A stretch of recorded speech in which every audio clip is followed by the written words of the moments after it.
پەیامی کۆمیتەی ژنانی کۆمەڵا بە بۆنەی 8 مارس ڕۆژی جیهانی ژنان و پیاوانی ئازادیخواز و بەرابەری تەڵەب. هاتنی 8 مارس ڕۆژی جیهانی ژن لە ئێوەی ئازیز کە بێزارن لە ستەم و چەوسانەوە و هۆگری ئازادی و بەرابەرین پیرۆز بێت.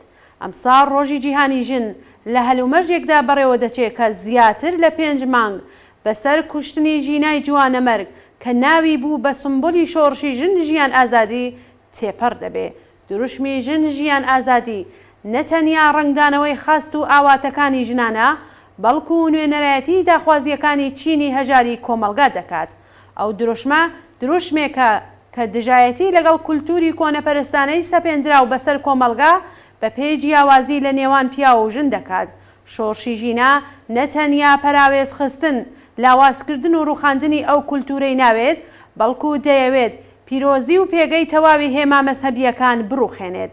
دروشمی شۆڕشی ژینە سنوورەکانی ئێرانی تێپەڕاند و پەیامی ئازادی و بەرابەری بەگوێی تەواوی ژنانی چەوساوی جیهاندا گەیاندووە.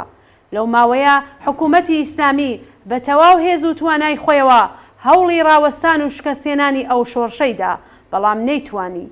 ئێعدام، کوشتنی سەرشەقامەکان و تێرۆر شێوازەکانی بەرەنگاربوونەوەی ئەو ڕژیمە لەگەڵ ژنان و پیاوانی ئازادیخواز و بەرابەری تەڵەب بوو.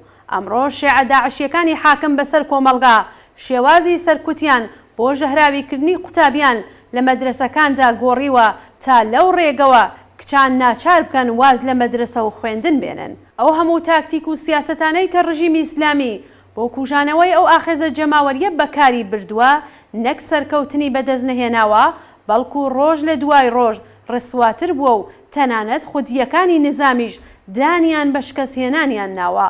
خەڵکی ناڕازی، ژنان و لاوان، خوێندکارانی زانکۆ و قوتابیان، هونەرمەندان و کرێکاران و زەحمەتکێشان لە بەلوچستانەوە تا کوردستان بە شێوازی جۆراوجۆر درێژەدەری ئەو خەباتە بوون و بڕیاریان داوە کە تا سەرکەوتن نەسرەوەن.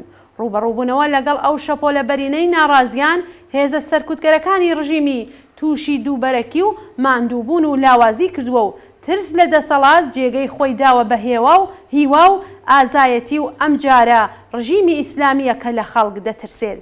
بێگومان ژنانی ئێران هاوڕێ لەگەڵ پیاوانی شەریف و ئازادیخواز توانایی ئەوەیان هەیە کە نەتەنیا سیاسەتە کۆنەپەرستەکانی ڕژیم شکست پێبێنن بەڵکو دەتوانن شان بە شانی یەکتر ئەو نیزامە دژە ژن و دژە ئازادیە بڕوخێن و سیستمێک پێکبێنن کە تێدا ئازادی بێشەرت و مەرجی ژنان و پیاوان لە تەواوی تەوەرە سیاسی و کۆمەڵایەتیەکاندا بە فەرمی بناسێت و زیمانەتی بکات.